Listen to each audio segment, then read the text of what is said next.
let's dive and get weird, you Yeah, know? let's be organic. Let's just see where the hour takes us. Yeah. Yeah, where are you from? Are you deaf? I'm from Southern California, man. I guess that's fair. Sorry. I'm from the other, the complete other side of the US in Pennsylvania. So, Right on. it's Right nice. on. I spend a lot of time out there, which is really nice. And I always, I toured a lot in my life. I did a lot of traveling and things like that. And whenever I'm home, people are like, why do you live here? Why don't you live in like New York City or California or these things? And I'm just like, I don't know, man. Home is just wherever it takes me. I know a lot of cool people from Pennsylvania too. One of my best buddies, shout out to Byron if you're listening, from Pennsylvania, and just really seems to have some really cool energy. It also has some cool, creepy horror energy too.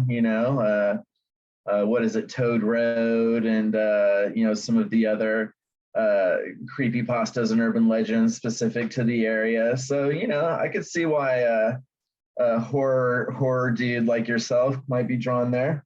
It's nice because like the age here is just, I'm a collector of all things weird. Anything that you can think of, I try to collect. And when you're on the East Coast, there's so much age here, and there's so much that you can find at like estate sales and people's houses and this Yeah. and yard sales. But then you go to the West Coast, it's a little sparse and more like things from the 50s plus, Yeah. instead of I find things from like the 1800s, the night, the early 1900s. So that's one big. And like a lot of the buildings here are, I even the house I live in was built in 1883. So Damn. it's just nice to be able to be connect with the world at that time and see pictures of how they lived then versus Right. now. And it's such a magical situation. And I love it here. I love the seasons. I hate winter, don't get me wrong, Yeah. but I like Yeah. everything else. I like everything else.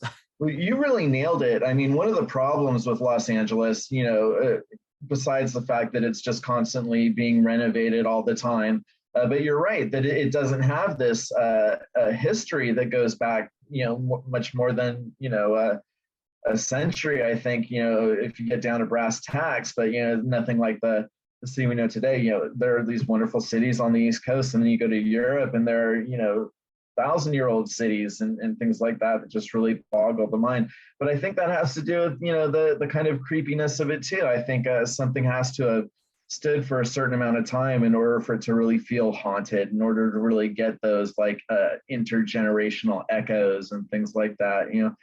LA, there's a lot about it that I don't love, but I'm a third generation Los Angelino. Oh, So I'm wow. here now and just kind of embracing it. It's nice. I mean, that would be like one of my, like, we if we dive down into that situation, is how do you get inspiration in a place like Southern California where it's like bright sunshine, lovely people are there. They're always, there's just always sun. I feel like you go outside, it's always just sunny and nice and perfect. And it's like, how do you get in a mood, especially, writing a book like Deeper Than Hell, and getting really down into the gritty there, and getting this I don't even know how to even describe where you go to and what like the depths you go into, and being from Southern California where it's just sunshines and Starbucks. It's fair point. I've always been one of the guys who I would probably go nocturnal if I could. I would love to just stay up all night and sleep all day if I could. I'm a family man now. That doesn't exactly work, but there is, Los Angeles has its dark side. Amazingly, it's less supernatural, but it is very gritty in its darkest avenues. And in addition to being a night guy, Deeper Than Hell takes place literally underground. But and it's below Las Vegas, which is another really sunny place. And even when it's not sunny, it's like bright flashing lights, and it's really bright. So I think it kind of helps with the pendulum effect. If you're going to take people to the darkest corners of hell, why not start off someplace bright and sunny and glitzy? And I think that's why Los Angeles is a really good jumping off point for a lot of horror. Um, It's funny though, because when you grow up in LA, you think the entire world is LA because, not only is it so big, but everything on TV and most of the movies is filmed in LA. So you're like True. looking at the whole world. You just think, wow, this is the world. So yeah, it's a crazy place, man. Did you travel a lot, or are you one of those people that just stayed in your area and just like hung out there and bleed LA? You know, I haven't traveled a lot. I did take a 20-year break from LA. I went to college at UC Santa Cruz. Hmm. And that's when, the first time I realized at age 18 that, the whole world wasn't like Los Angeles, and some places were very different, and I was exposed to that, laid back, hippie feel, cannabis culture, not caring about materialism. And I loved it, and I was like, oh, I'm going to stick around here for a while. So I stuck around there for like 20 years. But, I've been here and there, I've been to the East Coast, like I mentioned. I went to Europe once when I was a teenager. I was actually in the Peace Corps. That's So I got wild. to go, yeah, right after college for a little while. I didn't stay the full 2 years. That's a whole other story. But yeah, I was in Central Asia. But I haven't done a lot of like, I guess like fun travel, vacation travel. I haven't been to like the cool places like Thailand and That's actually one place I've never been that I want to go to is Thailand. I feel I like mean, it's how like can you not? It I just know. looks like it's got everything. It's so exotic, and the food and the people, and it's.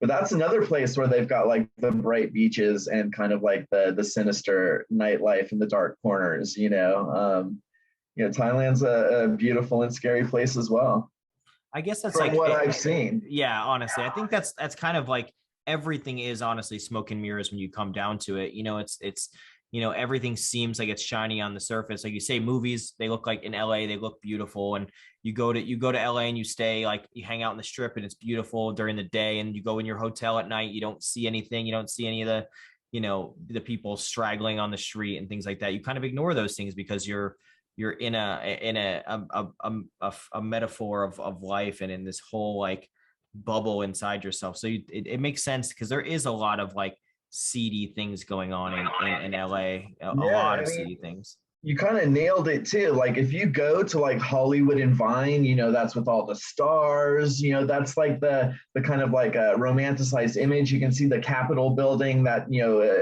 wonderful architecture, that looks like a stack of pancakes, and you can see the Hollywood sign. But yeah. You don't even have to wait for the sun to go down now. That is one of the most gritty, impoverished areas of Los Angeles. And, it's such a weird thing, because I have friends overseas who are like, yeah, we're going to come to LA and should we stay, at this place right on the Hollywood Boulevard? And I'm like, No. not unless you want to have, you're looking to score some crack or something. It's Unless you like, want to yeah, die, yes. absolutely. It's not a vacation spot per se, and then again, there are some very nice hotels a few blocks off here and there, but these are guys like you and me just talking about doing it, without, spending $1 million. So yeah. It is crazy to see the highs and lows and how close they are with each other. I think that really blows my mind where it's like, right here is a 5-6 star hotel and right here is someone doing crack. Let's be real. And Yeah, or and, a and 1 star. and the tent cities now are just Yeah. like Yeah. surreal, where it's like they're forming their own communities, wow, it's it wild. is it is wild that the world has gotten to what it is today, and it's really Yes. unfortunate because like it's crazy because every person you'd go to, if you went outside right now and went person to person and said, hey, would you like to help this person, they would say yes. But then as a global we form globally and we can't figure out how to rectify this situation, it blows my mind. So it is something of a horror novel itself, which is It crazy to sure be able to. is. Yeah. It So sure is. And people will be like, why do you read horror and watch horror when the world is so horrible? And it's like, man, it's kind of like helping to control the chaos. it's an escape. It's keeping you on your toes, and it's just taking this chaoticness and putting it into a form you can handle. Because yeah, these are some dark days. Yeah, I mean, I think it's beautiful being able to watch a horror movie or divulge into a novel, because it's like you said, it's an experience. It's something you're diving into, and it's almost like you're going into a different world that's not yours. You know, you get to it's like you're almost experiencing someone else's life and seeing someone else in turmoil. It's like, well, it's not me, so let's put your shaders on. You get to engulf yourself into a world that's just is unique, that's not yours. I own a store called The Strange and Unusual. I sell all weird things, but it's like when you walk in, it's almost like you're in a different world. Nice. And that's how you should be divulging into a book or into a movie or things like that. And I think it's super important. Totally, I agree. But what's crazy is we've done some stuff with Mick Garris with great guy. And to see his name attached to your book is so insane. And so like, how do you feel about that? Because just like listening to him talk sometimes, and just like the stories that he has and some of the things that he knows or has done is so unreal. Well, most people know that, before I released Deeper Than Hell, I was the editor-in-chief of Dread Central for a couple of years. Mm-hmm. And Mick Garris's podcast, Postmortem with Mick Garris, the number one podcast, horror podcast in the world. No offense, but I mean, it really is. It's true. It's fair. It's fair. I actually got to work with Mick, every other week, twice a month, I'd be on a conference call with him, just talking about, how we're going to promote the next episode of Postmortem. So it was great meeting with him, on that level. I've also just met him along the way here and there. I've met him at conventions. And then when I started writing for Dread Central, I got invited to this horror exhibit in Los Angeles. They were inviting small groups of people to go see these horror art exhibits. And it was me and Mick and Bill Moseley. I was like, wow, I was the only press dude there. So, I've had the pleasure of meeting him and hanging out with him a few times. And Encyclopocalypse, the publisher who released Deeper Than Hell, they also have released some of Mick's fiction as well. So we're kind of like, label mates, kind of. And I think because he knows me and because we had a professional working relationship, and just because he's a super nice guy, he was willing to read it. And, I just kept my fingers crossed that he would like it enough to give it a blurb, and he did. And like you said, it means everything. Deeper Than Hell is enjoying a lot of success so far, and I know that probably has a lot to do with it, having that kind of endorsement. And the other endorsement I got that's so good, we put it right on the cover there, is Peter Atkins. Yeah, I know, I saw that. It's I was like, you son of a bitch! What an amazing thing to have. Just my goodness! Right off the top, just being like amazing endorsements, and that's for a first-time novelist, And Peter Atkins is also published by Encyclopocalypse, Morning Star.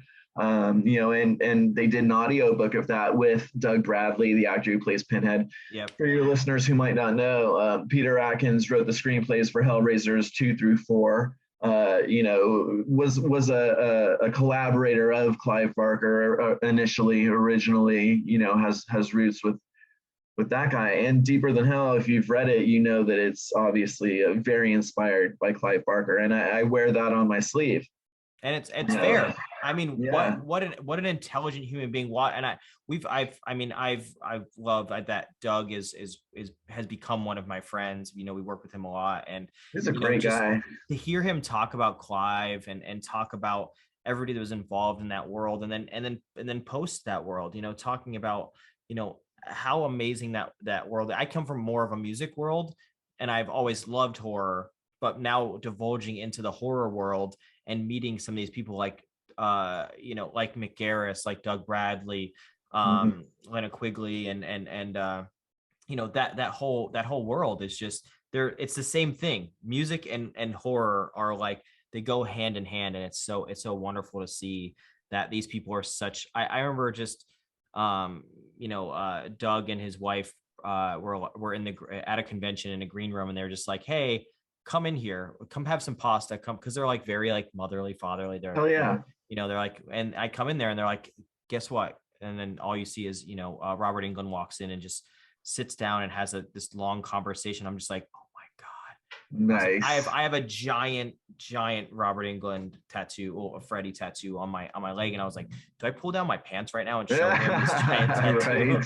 Right. But I was so surreal to be like, wow, what wonderful people. So it is, and that's the thing, is like, for other novelists out there and writers, things like that, don't be afraid to, obviously you were living in that world, but honestly, don't be afraid to ask some of your heroes to test read your things, or at least little blurbs or things like that, because they are great people. I mean, do you agree?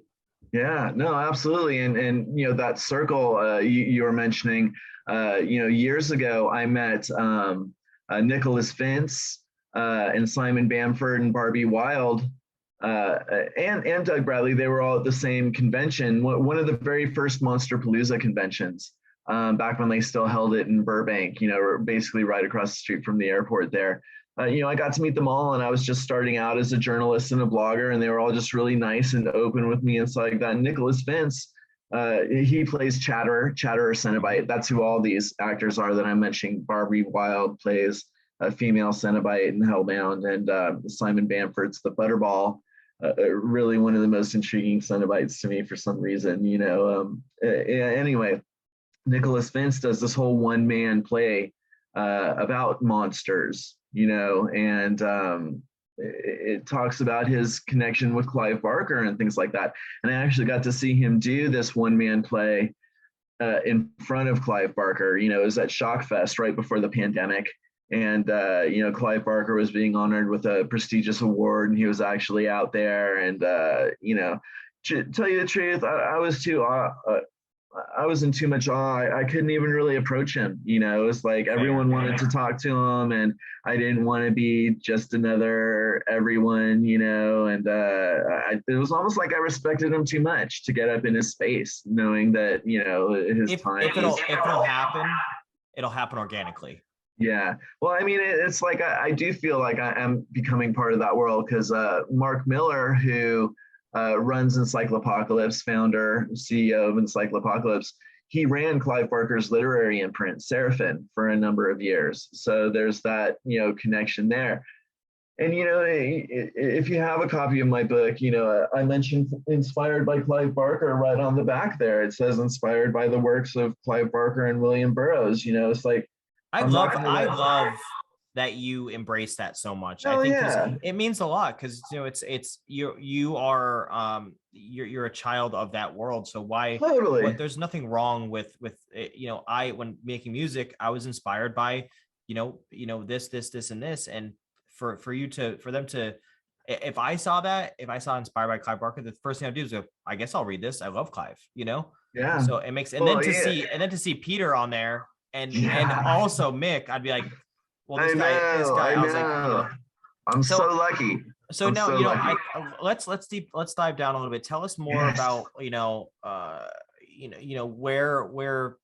people that may have not have heard of you or the book. Let's dive down a little bit into, give us a little synopsis of, where the entirety of the, not the entirety of the book. Yeah, read us the entire book. But no, a little synopsis, overview. Yeah, of the book itself. Sure. The story is about two guys. They're addicted to heroin. They're homeless. They're living in the tunnels underneath Las Vegas that actually exist. They're these, storm drains made to protect the casinos from flash flooding. They get into some trouble. Someone's trying to kill them. So they start trying to escape by going deeper into these tunnels, and they never come out again. It is a literal and figurative downward spiral. You can consider Dante's Inferno kind of like a parallel allegory because it's all just about going deeper and deeper, as the title makes clear. And it really goes to a lot of different worlds, and you meet a lot of different characters. It's been described as a vision quest, a phantasmagoria, psychedelic horror. I love all the descriptions, that people have been giving me so far. And it was written to be a serial. Actually, I originally imagined writing it as a serial and releasing it one chapter at a time online. So each chapter is almost self-contained, and it goes all over the place. So that's what you can expect when you get it. You're going to be on this crazy adventure downward spiral. A good friend of mine described it as Goonies meets Requiem for a Dream. So I feel like that's the best thing that anyone could ever say to you. I feel like that's. I know, because I definitely was not thinking that when I wrote it, but I'm like, all right. Yeah, and there really is kind of this like adventurous bromance spirit to it. These two guys who are going on this fantastic adventure. I think that's amazing. I mean, yeah, that makes complete sense. You talk about like, drugs and Requiem and then a fun adventure with the Goonies, which is, a double-edged sword because they just keep hitting booby traps. So it's like, like you say, with the downward spiral into those tubes it's crazy. And to think that that is a real thing, that also is terrifying, because what goes on down there? You know what I mean? Like, what truly goes down there? Well, I was inspired by a documentary I saw in the 90s called Dark Days. And it was about a community who lived in one of the Amtrak tunnels in New York City. And they had actually built, with plywood and drywall, they had built homes for themselves down there, not like up to code, obviously, or anything, but, and they had like bathrooms and showers, and they had animals down there, place to let their pets run around. And it's just it was so crazy, this idea that there was a community underground. And then there's the book, nonfiction book called Mole People, Life Under the Streets of New York City by Jennifer Toth. I always just have to throw this out there. I don't like the term mole people. I don't like comparing people to vermin. But she didn't invent that term, and that was what they called, people who lived underground in the 90s. And the book itself is legit. And so when you talk about like what's really going on down there, it's like the people who lived in the tunnels under New York City had their own kind of like myths and urban legends. And they told her that they had heard about these communities that were so deep and so self-contained that they almost never came up anymore. And in New York, you have, abandoned subway stations, from when it was first being made. And there are supposedly stations that aren't on any maps, that were made with like wonderful huge chandeliers and have grand pianos in there, because it was back in the day when traveling on the subway was like, really like shishi, and no one knows where they are. And just the idea that, there's a community who have chosen to leave this crazy life behind because, they're already at rock bottom. So, I mean, when you think about it, once you live that life, are you rock bottom anymore, or is that just life? Is that just exactly? And that's one of the taglines I made up for Deeper Than Hell. It was like rock bottom's just the beginning, because they are homeless and addicted to heroin at the very beginning of this story. Yeah, I mean, I think it's a wonderful. I think it's great. I love that. I love adventure. I love things that build and character build and things like that. And especially with it in Deeper Than Hell, it's like, when they get, it's just like more delirious and more delirious as you go on. And I think that's what lends itself to it. And I think it's, there's a lot to be said in that world. And I think it's true. I think there are people that live deep that don't even need, like, at this point they're evolving. They don't need light anymore. They're just a part they're a part of the darkness at this point, which is amazing and incredible. Well, I was also inspired by the idea kind of put forth in the film Descent, Neil Marshall's Descent. Yeah. The caves and the crawlers down there. It's like, what are the crawlers? Well, they're supposedly like, relatives of humans, but when our ancestors left the caves, they just went deeper.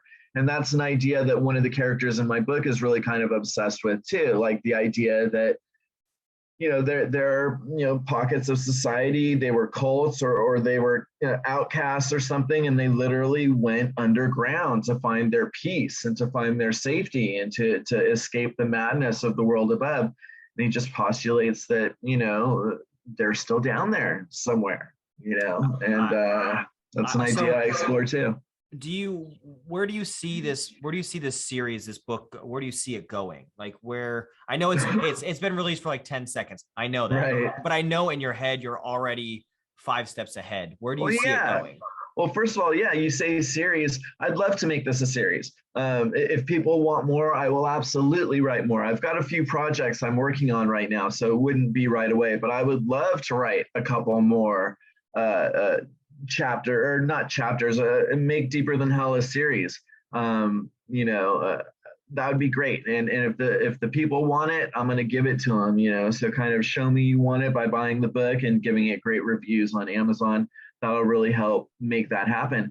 People have asked, do I want them to make a movie out of it? I would love them to make a movie out of it. I don't think that's realistic, because it's the kind of story where you'd need like a $100 million budget. This is like, some people get it. Yeah, and it's not like I want to direct the movie.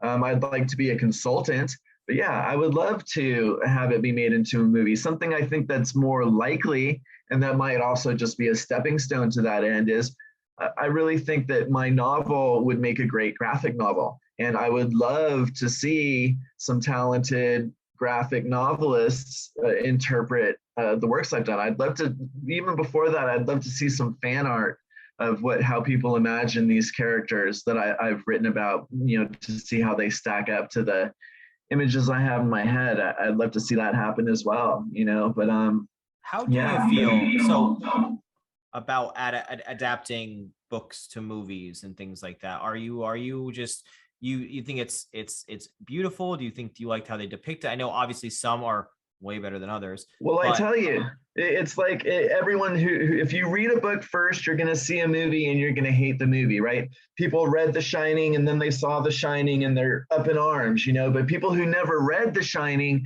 and who saw the movie loved it. And then people who go and read the book after they've seen the movie somehow can love them both. So I love, finding out that a movie is based on a book. And what it'll make me do is it'll make me really excited to read the book if I like the movie. I did that for The Ruins recently because I love that film. Fair. And I heard that the novel was even darker and, crazier. So I was like, all right, I'll read the novel. And, if I had read the novel first, I would have been like, why did they change that? No, that's not supposed to happen to him. It's supposed to happen to her. What's he doing? But I didn't know that he'd made a whole bunch of character changes, not really content changes. So I wasn't distracted by that, the first time I watched it. So I saw the movie, I loved the movie, and then I read the book and I'm like, oh, this is different and this is better. So it's kind of like, I think it's great. And I think that, if you're into movies, you definitely shouldn't read the book first. If you're into movies and you like a movie, then, having the book is like, you get to dive even deeper, because even the best movie can't be as good as a book, That's fair. So you're setting yourself up for disappointment. So I think it's great. I think it's great. And I love doing it backwards, whenever possible. I like reading, that's with Hellraiser, I saw the movie and then I read the book, I was like, that's different and neat, so yeah. I think your story would do well as like a series, like almost like in like a Netflix or a Hulu, because I think there's a lot of cliffhangers where it can leave you into being like, shit, we have to wait till next week. Well, I mean, they don't do that anymore, which I wish they did. I wish there was like a next week, but now it's like you get everything at once. Like it's like a, oh yeah. I'm on the fence, man. I know what you're talking about, like having something to look forward to. And like, every Wednesday I'm so excited, but at the same time, I love binging. I love it. I love being like, cliffhanger, fuck you, get my instant gratification. But yeah, no, I love it. I can see it going that direction as well. I think it's worth, pointing out to people, we're talking about a series, but it's a pretty thin novel, really. It's over 150 pages. So it's definitely a novel as opposed to a novella. but it's lean and mean. It's just really packed. I So love that. I personally like, because with a person like me that's busy and that doesn't have a ton of time. That's why I hate binging. I don't hate binging, but I'd rather like, all right, I can dedicate 30 minutes to an hour to this here, but to yeah, be able to dedicate a 10 hours to a certain thing. Because what I do is I have an issue, and that's whenever I start something, I cannot put it down or I cannot finish watching it. So it's like right. if I go to binge something, I have to watch the entire thing. I don't care if it's 10 o'clock at night, and I'll go to bed at like 8 or 10 a.m. the next morning. Seeing in the book is like, once I start, it's so like that 150 pages is beautiful because I can read the entire thing and still feel like I can still get some work done on the side of that and be able to do Yeah, that. it's really meant to be, taken in one or two or three sittings. It's like something you really can just immerse yourself in and knock it out. A lot of it has to do with the fact that, like I said, I originally wrote it thinking that I would release it as a serialized thing on I entered a contest. Actually, there was a contest this literary website was looking for. They were going to hire authors and they were going to pay you $100 a month to release one chapter a month for a year, and then at the end of that year they would release it as a novel. And I was like, oh cool. So I entered the contest. Congratulations, you're a finalist. They asked me to write the entire first chapter and give them an outline of the whole thing. So I wrote the first chapter, and then I imagined, okay, I'm going to release one chapter a month, and I want each one to be self-contained enough to be interesting, and also really make you want to come back and read the next one. So I kind of like had each one with its cliffhanger. And I didn't get it, but I was like, well, I'm still going to write this because I've done all this. I've got an outline here. And I had tried writing novels a couple times before, and I just got too far out into the weeds, man. They were just too long. And it's like you start at the beginning and it's like, I'll end it when it's over and I'm going to include as much as possible because I can always edit out. I wasn't writing from that point of view anymore. I was writing like, okay, I have to write this, and it can only be like 5,000 words maximum. And I have to communicate all that because in the next chapter, he already needs to be here. And then, chapter after that, he needs to be here. So having these parameters really just helped drive it. And that's part of, So it helped keep you in a where you needed to be able to write this novel. I mean, is that you said absolutely, it helped you? absolutely. Yeah. And, because I never approached writing a story this way before. So even though I didn't get the gig to release it serialized online through this particular literary website, I was still so into it, and I had thought out the whole story, and it was fiction. I guess the other two novels I tried to write were a lot more based in my real life, and this is obviously fantastic, So I think that helps too. And then yeah, having an outline, The other thing that helped a lot is all my years in journalism, because journalism teaches you to cut the fat. It teaches you to, every sentence should be a hook. Never give your reader an excuse to put it down or to go to another website. So, that really made me want to sharpen it up. And, I wrote this maybe 5 years ago and just sat on a shelf for a while because I was so busy with my work at Dread Central. It was only when I went on sabbatical and, had my son that, I started, dusting off old things and seeing about putting my own creative endeavors forward. And having, all these years of journalism, I looked back at it and I was like, well, this can go, this should be remodeled, this can change, this can be rearranged. And it's much sharper now than it was. It's almost like what existed before was really just a draft, and it needed to sit and ruminate, and I needed to really hone my own skills and then come back to it. And now I can make it its own thing. It's one continuous. So, it isn't what I imagined in, with these chapters and everything, because now, it's unified. So, it's a unified experience in that sense. But at the same time, I hope there's still that urgency where at the end of every chapter, you really just want to get right into the next one. So, I mean, when we talk about being a journalist and then doing these contests and things like that, as a young aspiring journalist or novelist, which way do you? Because I love that. I think like it's almost like writing a song is, it's like, hey, this verse is too long, this intro is Right. too long. No, totally. I love the way you said that. I love the way you're cutting away the fat and putting that hook in. Like Mhm. that's amazing. Like what? So I mean, do you, when people are starting to write, want to even, I guess, let's pigeonhole into the horror world, because I mean that's what we're here for. We love horror. Right. But if people are trying to get in this genre, or even to start writing, do you recommend writing a column for a local newspaper, I mean, or it sure getting worked for this? me. It sure worked for me. I came from a creative space actually before I got into horror journalism. So I felt like I already really had a good command of the English language. And with journalism, you're putting these certain parameters. As long as you're writing, that's what's most important because it keeps your skills sharp, and then you can start improving. It's like being an athlete. If you quit writing for 5 years, then you're not going to be as good as you were when you stopped. But yeah, I think it'd be great for creative writers to get into journalism and learn about brevity and the other lessons I was talking about because it certainly benefited me. Yeah, I love that. I mean, even with Horror Hub, we're always looking for people to write blogs for us and do things like that. So I know a lot of things that people hit roadblocks and they don't know what to do with their writing. They don't know what to do. They don't know how to outlet it. And I think that's one of the biggest things is, I think Dread Central is awesome. You got your Bloody Disgustings, you got your horror hubs, you got your this and that and this and that. I was like, there's a lot of outlets out there for you to be able to connect with, to be able to make those things a reality, and everybody's looking. I mean, that's the thing, is like, we're always looking. Yeah, the paying gigs are hard, and Yeah, that's why I was so lucky.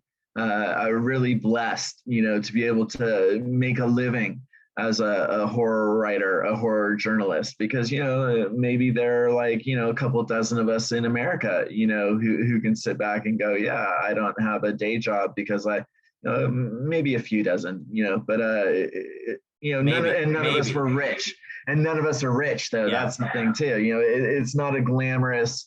It's prestigious. It feels really prestigious, but the paying gigs, it's not. It's not. You're not going to be living the high life per se. But then there are the perks that are priceless. Like I got to go to movie sets, and the people you were talking about meeting. I've met some of these people as well, Linnea Quigley, and um, I've interviewed some of the biggest names in horror over the past 5 years. And speaking of that, I'm going to go into a little segue here because Encyclopocalypse, the publisher that released Deeper Than Hell, towards the end of the year, we're going to be releasing a collection of my interviews from my years at Dread Central. It's going to be 50 plus interviews with some of the biggest names in horror. Rob Zombie, Robert Englund, on and on and on and on. So, and it's going to be indexed and hopefully release it in a nice hardcover edition. So it might be a good gift for horror I fans. need that. Hey, we all need that. I think that's Well, that's amazing. you're I gonna love get it. oh man. Hey, do people know about this? Is this a leak? I mean, people know. I was lucky enough to get like basically a 2-book deal with Encyclopocalypse. I made the connection with my novel, and then I pitched this other idea I had where I kind of wanted to kind of extract my legacy from the website. Websites are awesome, but there's always especially dudes who think apocalyptically like us. There's always the fear that the lights are going to go out one day, and then where's everything going to be? That you've done, your legacy, and I'm kind of extracting my legacy before the lights go out, because even if there's an EMP, even if the aliens come, you can still just grab this book and throw it in a backpack, and it doesn't need electricity or batteries. What is, speaking of legacies, I think that's one of my favorite words. People ask me when they interview with me is like, what is your legacy? And I feel like that's so hard to it's so hard to answer sometimes, because Sure is. What do you want? What do you think is your legacy? I mean, if today was my last day, I think my legacy would be somebody who just loved horror, who spent 10 years kind of elevating and promoting other people's creative projects. Filmmakers and screenwriters and comic book writers and actors, actresses, people who did shows and people who made documentaries, and I loved it as a horror journalist. it felt like a noble profession to me. I loved being a journalist. Journalists are kind of on the spearhead of historians. We're the first ones to kind of like urgently get the story out there. And so I felt like I was really just in the pulse of horror history as it developed, and I just loved it. So I think that would be my legacy. But moving forward, I hope people just remember me as a great writer. Now that I've released a novel, and I want to release more novels, and I have other projects in the works, as I was telling you. So yeah, I would just like to be remembered as a great writer and a cool dude. I love that because it's one of those things that I feel like comes up a lot. It's just like it's one of those things, and it's so hard to answer. And I feel like a lot of people, even if they don't know it, have read your stuff. And I think that that in itself is a legacy. It's like, your stuff will live on literally forever. And I think Sure. that's a beauty about writing and things like that. It's like you will live on forever, whether it's a story told or if it's a blurb that was read, or your book or books when this new one comes out as well, is like you will live on forever. And I think that's beautiful. And stories and writings and clippings, and I think that's so amazing in that world. Yeah, And well, I I think mean, it's crazy. isn't that why we all do art? I guess is to hopefully be remembered after we're gone, and just yeah, having a physical book, especially in this day and age where everything's just going online. Where Yeah, a publisher could have been like, oh, well, we'll release a Kindle version for you, but doing an actual book is too expensive. Blah blah blah. I love that I have a book. I've always wanted to go to readings and signings and autograph my book for people, and I'm going to be able to start doing that. As you can see I here, love I've that. got this I'm stack a of physical, books. I'm a physical copy Me kind of too. guy. I have Physical. thousands of DVDs, Yeah, Blu-rays. yeah. So I have so much. I'm such a stuff person that Me I get too. it. I wholeheartedly get it. I mean, I see your collection behind you. I get it. I know you get it. Yeah, and So Cyclopocalypse is such a great publisher for this, the collectors and us. Like they do novelizations. It's primarily what they're known for, except now they're releasing a lot of fiction. And they released 5 works of fiction in June. It's incredible. They've really just, been doing great things. Got to give a shout out to Sean Duriger, who was my editor on this process, works really hard with Mark and Encyclopocalypse. Preston Fussell, who was on the marketing team there. He's also the author of Our Lady of the Inferno. Recently got a publishing deal with Cemetery Dance to release his upcoming novel, The Beasts of 42nd Street. So, he's doing great things. He was invaluable, with helping me, plan the release of this book, helping me plan on getting on podcasts like yours. And, yeah, I can't say enough great things about Encyclopocalypse. They really made me feel like royalty. I love that so much because there's so many people that are always trying to pull the wool over your eyes and take advantage of you. So it's nice to hear that's a company that's thoroughly taking care of you. And I think that's Absolutely. super beautiful. And I can't wait to see all of the things you have in the future. And I think you're going to have a very fruitful career. And I'm so Thank happy to you. put this out. And you know what? Thank I you. think to wrap this up is to tell people that there is life underground. And I think Yeah. it's and you'll find it in Deeper Than Hell. So make sure you find it on Amazon, and all the distribution, all the production that you can find. Please go find it. Is there anything that you'd like to plug on top of that? Your Instagram, your Facebook, Twitter's actually the best place to hook up with me these days. I just never got into Instagram because I'm a laptop guy, and I'm almost out of room for friends on Facebook. So definitely come and find me on the Twitter at Josh_Millican, Millican. You can read more, find out more about Deeper Than Hell, and I'll definitely keep you up to date on everything else that I'm working on. But yeah, like you said, Amazon's the place to go for the book. It's the #1 search result. So, Deeper Than Hell by Joshua Millican. You'll find it right there. And seriously, Josh, thank you so much for having me on. I love what you're doing at Horror Hub, and it just means a lot to me, that you offer me your platform. to talk about my book. So whenever you have, thank you. If you have ever have anything coming out, please use our platform for whatever you whatever you need it for. We're here for you, and I think you're a great human being, and you have a lot to offer, and I cannot wait to see you up next. Thank you so much. It's been a pleasure. Of course, I'll talk to you soon. Sounds good.